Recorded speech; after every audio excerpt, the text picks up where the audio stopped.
चला तर मग बघूया आजीचं जेवण.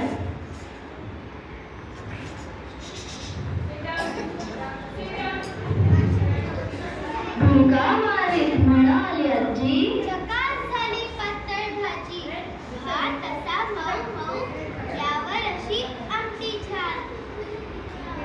लोणच्याने तर मजाच झाली, आणखी 2 पापड आण.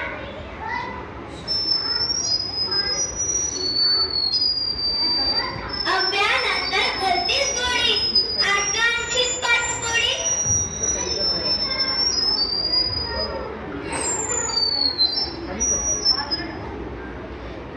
दयाशिवाय जेवण कधी, सांगा पुरं होतं काय. वाटीभर दयावरती ताट चांगली टाक सर.